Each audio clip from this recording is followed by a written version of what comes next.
Hello' everyone, স্বাগতম জনাইছোঁ মোৰ অন্য এটা মিনি ব্লগলৈ। আৰু আজি তৃষ্ণা আহিল আমাৰ ঘৰলৈ। তাইকতো আপোনালোকে মোৰ আগৰ ভিডিঅ'বোৰত দেখিছেই। বহুত দিনৰ পৰা মাতি আছিলোঁ আহিম বুলি কৈ আজি কেনেবাকৈ ওলালহি আৰু তাকে আমি তিনিওজনী অলপ আবেলি ওলাই গ'লোঁ খোজকাঢ়ি মই, তাই আৰু ভণ্টি। আৰু এইফালে হ'ল আমাৰ মৰিগাঁও আৰক্ষী কাৰ্যালয়।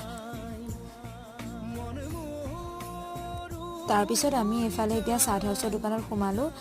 চাওমিন পেকিং কৰিয়ে ল'লোঁ, যিহেতু দেৰি হৈছে ঘৰতে খাম বুলি।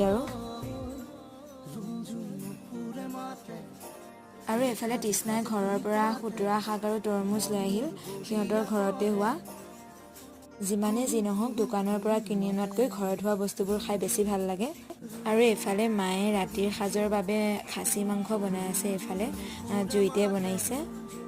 আৰু এইফালে আমি এতিয়া ভাত খাবলৈ বহিয়ে গ'লোঁ, ভালকৈ ভিডিঅ'হে কৰা নহ'ল বাৰু। ভিডিঅ'টো যদি ভাল পালে লাইক এটা কৰি দিব। আজিলৈ বাই।